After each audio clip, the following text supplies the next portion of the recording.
For years, the old state capitol was home to men of the older order, businessmen and planters who made up the political establishment.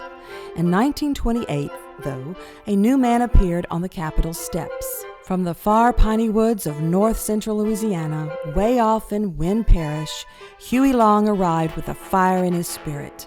He represented the common man, the rising power of democracy in the 20th century. In a remarkable run spanning 7 years, he would come to rule Louisiana as a virtual dictator and then make his way onto the national stage, first as a U.S. Senator in Washington, D.C., and then as a potential contender for the presidency. All this before he was cut down by an assassin's bullet in the halls of the newly built state capitol that replaced the old one. Yes, it was Long who put the old state capitol out of commission, and for good reason. It was the site of his greatest humiliation and almost the end of his political career. Long was not well liked by the old establishment types and longtime legislators in Baton Rouge.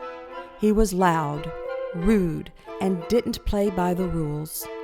These men almost took out the upstart before he had hardly begun. In 1929, Long's opponents in the legislature managed to bring impeachment charges against him in the State House of Representatives. The charges of corruption and abuse of power were wild and vague. Some were probably true, most probably not. It didn't matter. Before they could be acted upon, Long's men managed to rig a vote to end the session.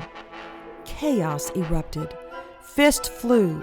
But it was all over. As extra insurance, though, Long had already persuaded 15 state senators across the way to sign a round robin, or pledge, vowing not to convict him on any charges that made their way out of the House. With these 15, the 2/3 majority necessary to convict Long on any charges could not be achieved. Of course, the round robin was not needed, but the men who signed were rewarded nonetheless, with high-paying state jobs and other perks by a grateful Huey Long.